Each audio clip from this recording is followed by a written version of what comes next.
SNS를 통해서 성공을 이룬 사람들은 대단히 많이 존재합니다. 페이스북을 통해서 성공한 몇 가지의 사례를 소개해 드리겠습니다. 혹시 빵을 좋아하시나요? 그럼 빵 얘기를 해보세요. 어릴 때 빵을 좋아했다는데 그 빵을 너무 좋아해서 대학을 졸업하고 회사 입사를 했는데 그게 빵 회사입니다. 재밌지 않나요? 어릴 때 장난감을 되게 좋아했어요. 대학 졸업하고 취직한 회사가 장난감 회사라 그러면 여러분들의 삶은 조금 더 풍족해지지 않았을까 생각을 합니다. 어릴 때 게임을 좋아했나요? 게임 좋아한다고 엄마한테 엄청 쿠사리 듣고 혼나셨을 겁니다. 게임으로 성공한 젊은이들이 상당히 많이 있습니다. 노래를 좋아하시나요? 가수의 꿈을 꾸었는데 가수가 되지 못했습니다. 그런 사람들이 유튜브 통해서 가수보다 더 큰 성공을 이룬 제이 폴라 같은 그런 유명한 크리에이터도 존재합니다. 페이스북에서 제가 늘 피드에 올라오는 글을 받아보는 분의 설명을 하나 해드리겠습니다. 페이스북에 들어가시면 김수진 워크라는 계정이 있는데 한 6년 전에 제 강의를 들으셨어요. 그때부터 매일매일 자기 카카오 스토리나 페이스북에 글을 쓰고 계시는 아주 멋진 본인의 브랜딩에 성공하신 그런 분이십니다. 1인 사업자였다가 지금 직원을 같이 좀 두고 일을 하고 계신다고 들었습니다. 이분이 왜 사람들한테 인기가 있냐면요.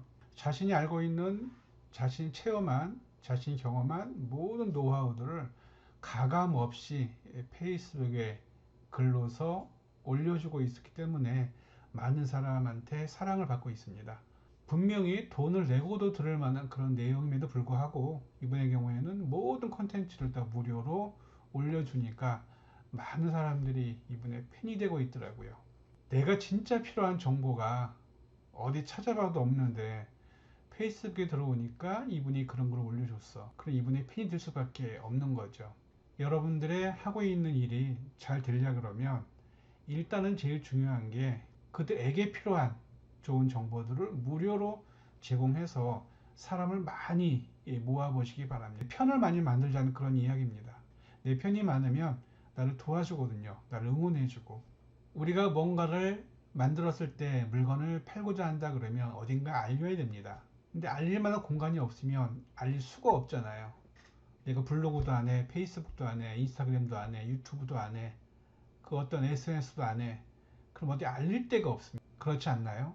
그럴 때는 광고비를 쓰고 광고 통해서 알려야 되는데 광고비가 많지 않은 한 그리고 광고비가 어마무시하게 투자가 될 겁니다. 그러기 전에 우리가 지금 하고 있는 페이스북이라든가 인스타그램, 블로그에 업로드가 될 수 있다 그러면 이거는 크나큰 홍보 도구가 된다는 얘기죠.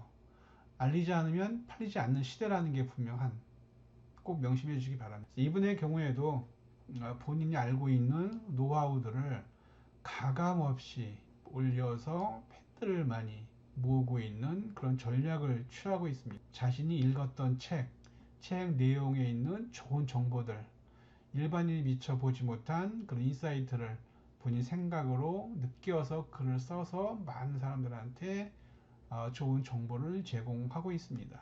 이분은 용전전부터 매일 글을 씁니다. 일기 쓰듯이 책의 내용이라든가 자기가 회사에서 경험한 내용 중에서 성공한 케이스, 왜 성공했는가, 또 실패한 게 있다 그러면 왜 실패했는가, 그런 부분들을 자기가 전략을 세워서 분석을 해서 가감없이 알려주기 때문에 많은 사람들한테 인기를 얻고 있습니다. 그래서 벤처기업이라든가 스타트 기업, 그리고 이미 기존에 성공하고 있는 기업들 거의 전 분야에 걸쳐서 이분한테 강연 요청이 많이 들어오고 있고, 그리고 컨설팅 의뢰도 되게 많이 들어오고 있습니다.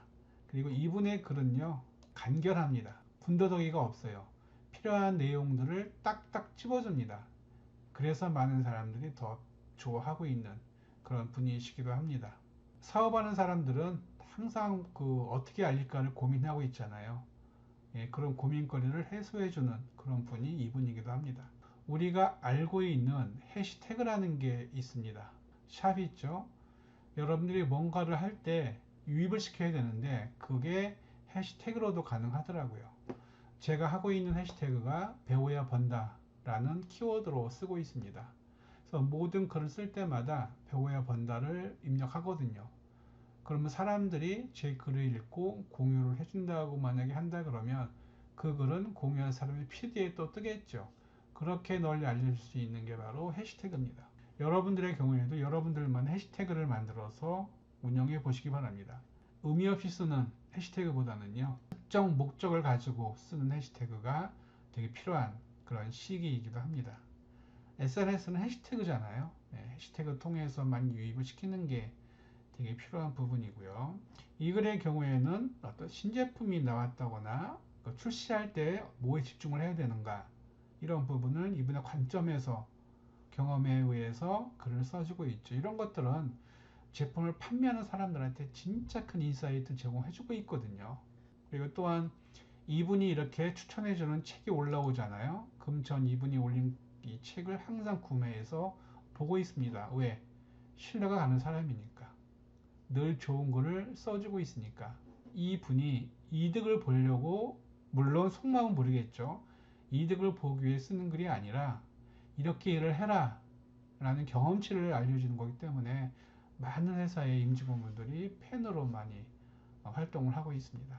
그래서 꼭 페이스북에 들어오시면 이 김수진 대표님의 글을, 피드를 받아보시기 바랍니다. 그리고 인스타그램의 경우에 또 한 번을 추천을 해드리겠습니다. 저도 즐겨보는 드로우 앤드류라는 분의 계정인데요. 되게 젊으신 분인데도 지금 많은 팔로워들을 거느리고 엄청나게 인기를 얻고 있는 그런 분의 경우입니다. 이분의 경우에는 인스타그램을 통해서 수익을 막 억대로 창출하고 있는 그런 계정이기도 합니다. 남자분이시고요. 그리고 인플루언서시고 뷰티 쪽에 되게 관련이 많은 그런 분이시기도 합니다. 이분의 경우에는 어떻게 하게 되면 인스타그램을 잘할 수 있을까? 그리고 어떻게 해야 팔로우를 많이 늘릴 수가 있을까? 그러한 모든 정보들을 가감없이, 인스타그램은 이미지 기반이기 때문에 글로서 길게 못하지만은요, 유튜브에 들어가시면 이분이 그런 내용들을 자세하게 설명을 해주고 있습니다.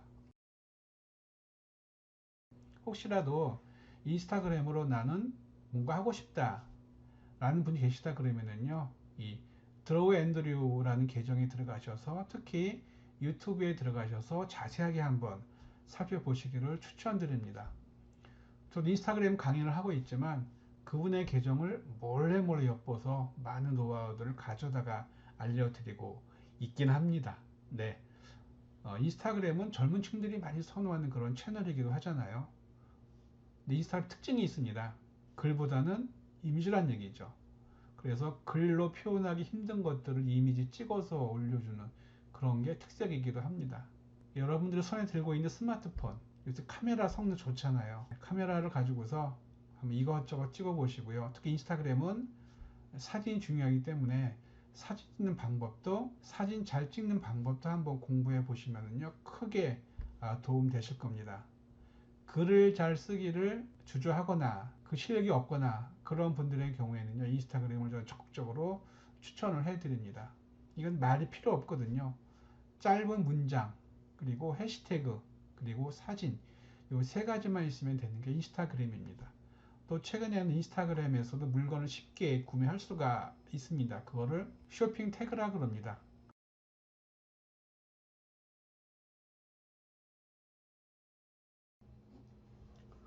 그럼 스마트폰을 통해서 쇼핑 태그가 어떻게 보이는지 설명 좀 드리겠습니다.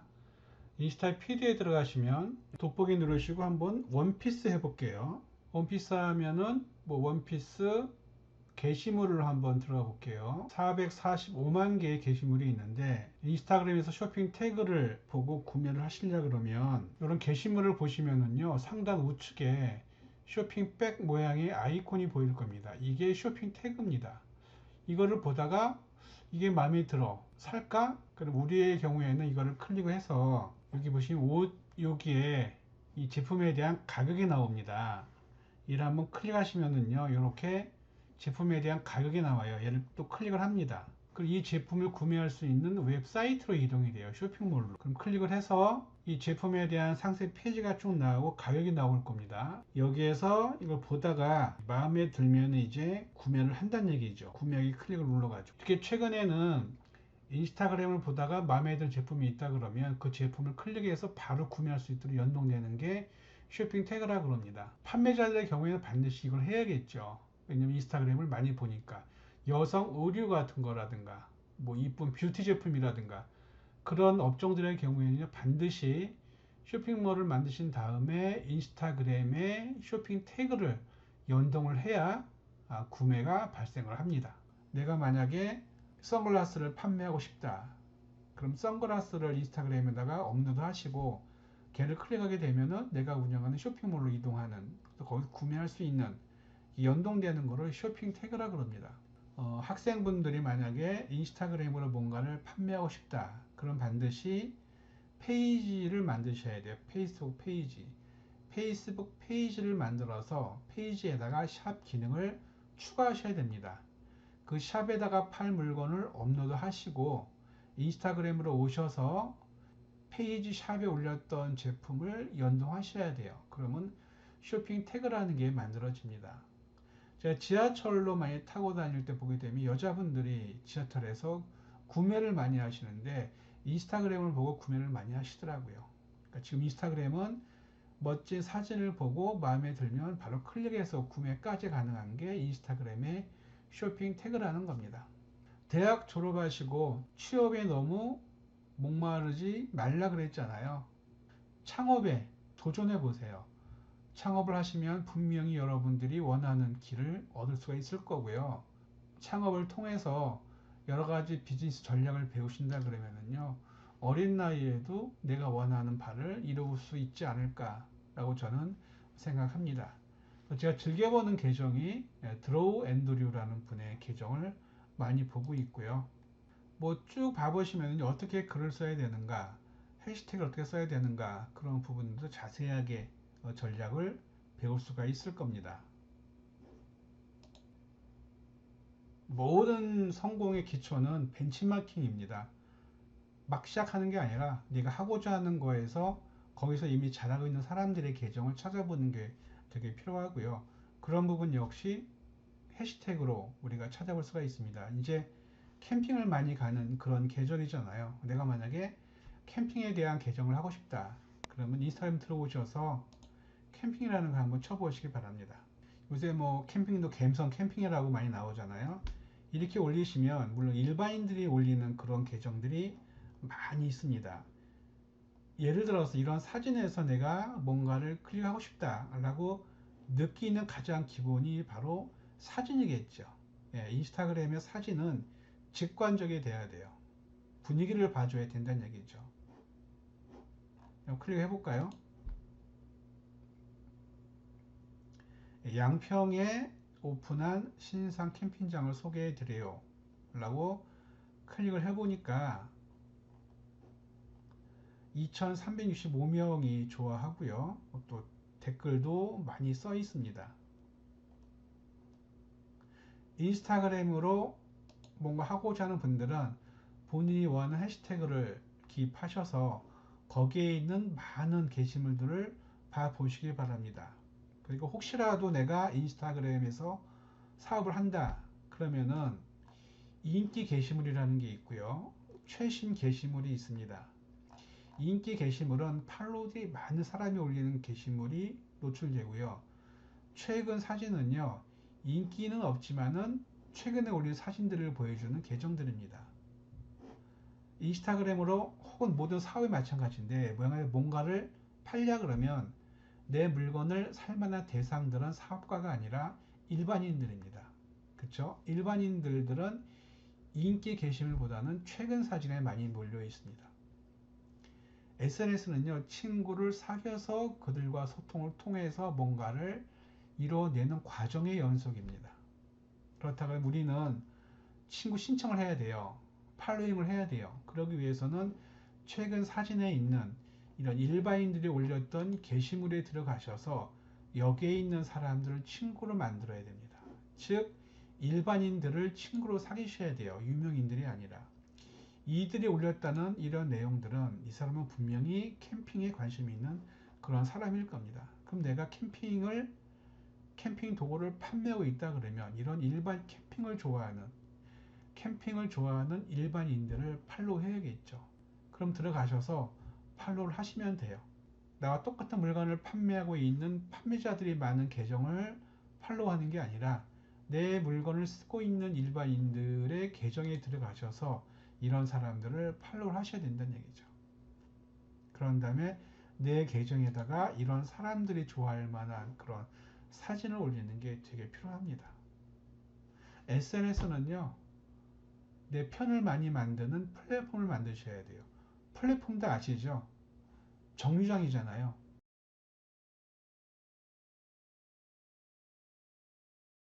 지하철이 오고 사람들이 내리고 타요. 그리고 떠나요. 즉, 사람들이 모이는 공간을 플랫폼이라 그럽니다. 여러분들의 플랫폼을 지금부터 만들어 보시기 바랍니다.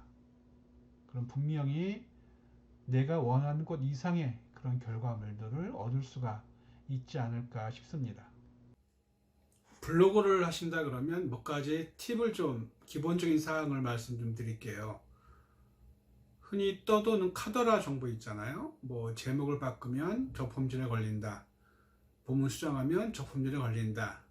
같은 글을 쓰면 뭐 저품질에 걸린다. 이런 말들이 있는데 블로그는 일기장입니다. 예, 근데 웹상에 보이는 일기장이죠. 네이버가 기본적으로 알려주는 공지사항이 있습니다. 내가 쓰는 글이지만 이거는 남들이 보는 글이기 때문에 남들을 비판하거나 비난하거나 하는 글은 절대 쓰시면 안 됩니다. 그런 거를 했을 경우에는 내 글이 저품질에 걸립니다. 저품질 블로그란 내가 쓰는 글들이 검색이 안 된다는 걸 의미합니다.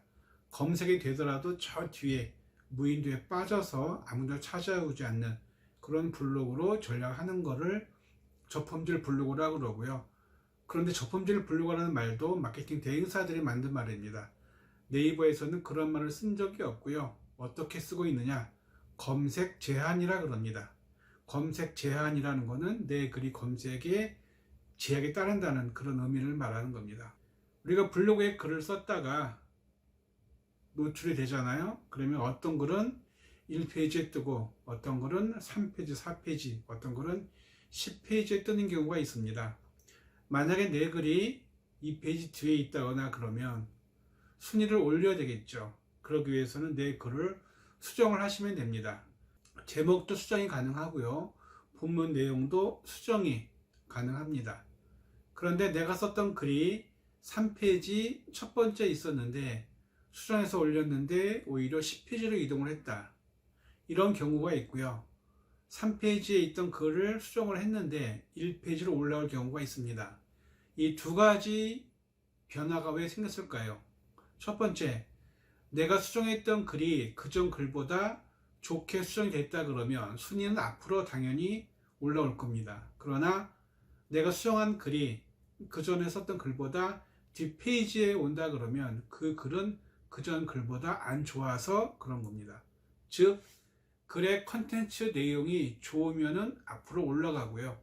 수정한 글이 그전 글보다 안 좋으면 그 글의 순위가 뒤로 가는 그런 알고리즘을 가지고 있는 게 블로그의 기본 사항입니다. 그래서 블로그를 쓰신 다음에 올린 후에 내 순위가 안 좋다 그러면 얼마든지 수정을 해도 괜찮다는 그런 의미가 됩니다. 단 조건이 있죠. 수정한 글이 그전 글보다 좋지 않으면 안 된다라는 기본 전제가 깔리는 겁니다. 처음 블로그 하시는 분들의 경우에는 아무래도 기존의 사람들보다 성적이 안 좋기 때문에 상위 노출이 거의 안 될 겁니다. 그러나 글의 내용이 이렇게 많이 쓴다 그러면 시간이 오래 걸리지 않아도 내 글의 상위에 뜨는 확률이 되게 커집니다. 즉 블로그의 모든 순위 결정은요, 글의 상태입니다. 글이 좋으면 앞에 뜨고요, 글이 안 좋으면 뒤로 갈 수밖에 없는 구조가 있는 게 블로그의 기본 구조입니다. 그렇다 그러면 어떤 글이 좋은 글인가 몇 가지 내용을 알려드리겠습니다. 내가 쓰는 글이 어디에도 있지 않았던 내 머리에서 나온 크리에이티브한 글을 네이버가 인정해 줍니다. 어디서 인용하거나 어떤 글을 보더라도 다 있는 그런 글들은 네이버에 의해서 좋은 글로 인지를 못 받습니다. 내 생각을 전달할 수 있는 것, 어떠한 대상을 보고 글을 쓰는데 그것이 다른 사람이 썼던 그런 글들이 아니라 100%내 생각으로 쓴 글이었을 때 그 글을 네이버가 인지를 해줍니다. 인정을 해준다는 얘기죠. 그런 글을 많이 쓰기를 바랍니다. 패턴이 보이지 않는 글, 그런 글들을 네이버가 원한다고 보시면 맞습니다. 여러분들의 생각을, 단어를, 그런 것들 약간의 변화만 준다 그러면은요, 좋은 걸로 인정을 받을 수가 있을 겁니다. 블로그는 매일 쓴다 그래서 품질이 좋아지지가 않습니다. 어떤 기준이냐? 네이버가 원하는 건 글을 자주 쓰지 않더라도 하나의 글에 좋은 정보가 많을 때 그 키워드로 치고 들어온 사람들이 원하는 글이 많고, 그리고 그 글을 쓴 작가의 크리에이티브한 내용이 들어갔을 때 좋은 글로 인정을 해줍니다. 포스팅 숫자를 채우기 위해서 많이 쓰는 건 의미가 없습니다. 포스팅 글을 왜 많이 채우나요? 의미 없는 글들을.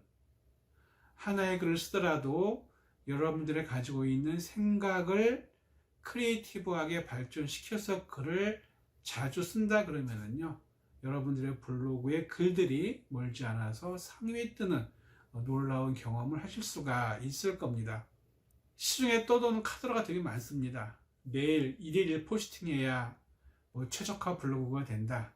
세상에 최적화 블로그란 말은 네이버가 쓰지 않습니다. 그냥 좋은 글이라고 말하고 있습니다. 네이버에 들어가시면 고객센터라는 곳이 있습니다. 그 고객센터에 있는 글들을 한번 자세히 봐보시기 바랍니다. 거기에는 네이버가 금지하고 있는 금치어라는 게 있습니다. 즉 쓰면 안 되는 글들이 많이 있죠. 또 하나, 블로그에 글을 올렸는데 내가 쓴 글이 블로그의 뷰 부분에 검색이 되면은 글의 내용이 일단 인정을 받은 겁니다. 근데 내가 썼던 글이 올라갔다가 다시 보니까는 사라졌어요. 즉 처음에 글 올린 다음에는 검색이 됐는데 한 두어 시간 뒤에 보니까 검색에서 빠졌습니다. 그거를 검색 누락이라고 합니다. 그런 상황이 발생되는 이유는 글의 퀄리티가 안 좋아서 그래요. 글 썼는데 그 글이 다른 글들과 유사하다. 그걸 유사문서라고 그러는데, 유사문서에 걸리면은요, 글이 검색됐다가 누락되는 현상을 말하는 겁니다. 글이 좋으면 누락되는 일이 없을 겁니다. 그래서 여러분들의 경우에는요, 블로그에 글을 쓰실 때 글의 내용이 좋도록 쓰는 연습을 많이 하셔야 된다는 얘기죠. 그 글의 기준은 뭐다? 크리에이티브다. 예, 글 쓰는 창작자의 크리에이티브한 글이 들어가는 게 네이버한테 인정을 많이 받는다는 걸 꼭 명심하시기 바랍니다. 블로그는요, 우리나라 사람들이 가장 많이 보는 그런 플랫폼이기도 합니다. 어떤 사람은 블로그에 이런 걸 쓰더라고요. 대학생이었는데 나는 장래 취업을 할 때 금융권에 가고 싶다라는 거를 이 사람이 목표를 정했습니다. 그런 다음에 그 사람이 뭘 했냐면은 본인의 블로그에다가 금융에 대한 이야기를 쓰는 거죠. 대학을 다니면서 느꼈던 취업에 대한 이야기. 내가 취업을 하고 싶은데 나는 금융권에 들어가고 싶다. 그 들어가고 싶은 이유와 함께 우리나라 금융권의 모든 은행권마다의 분석을 하는 겁니다. 어떤 은행은, 어떤 금융권은 이러이러한 내용으로 하고 있고 이러한 좋은 정책이 있으며 이런 것들을 본인의 상상대로 본인이 보고 느꼈던 거를 크리에이티브하게 글로 써가지고서 그 사람이 특채로 입사했습니다. 외국 금융권에요. 지금 많은 회사들은요, 직원을 뽑을 때 토익 점수를 보는 게 아닙니다.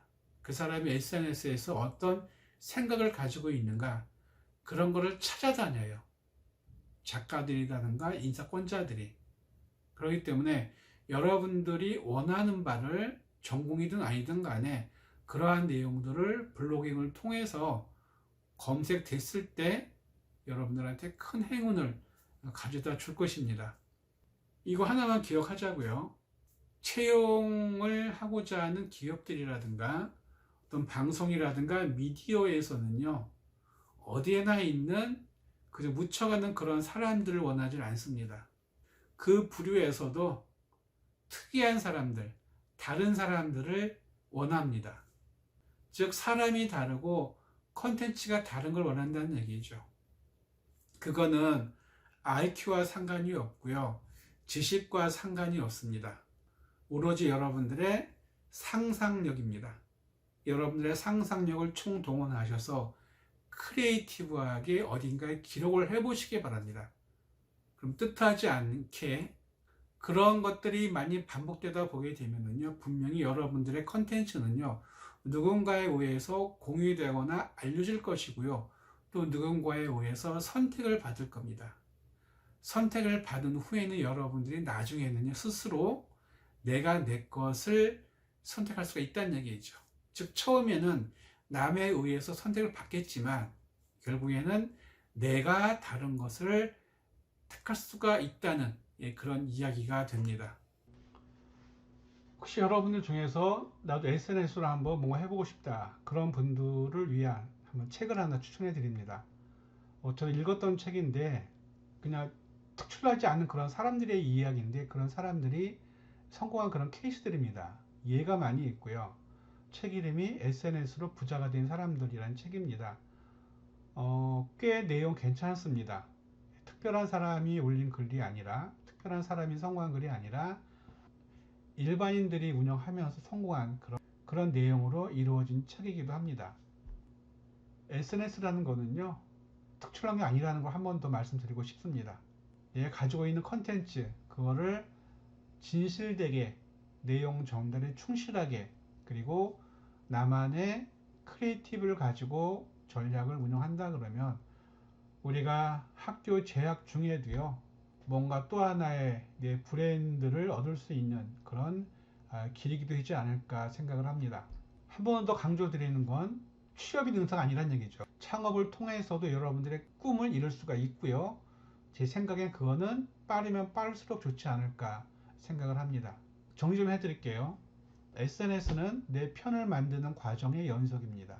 그들한테 필요한 정보를 무료로 제공하고 내 플랫폼에 들어와서 그들을 성장시켜서 나의 비즈니스가 이루어지는, 그게 바로 SNS의 큰 그림이기도 한다는 얘기죠. 짧은 시간이지만 제가 아는 내용 중에서 중요한 내용들을 좀 설명드렸습니다.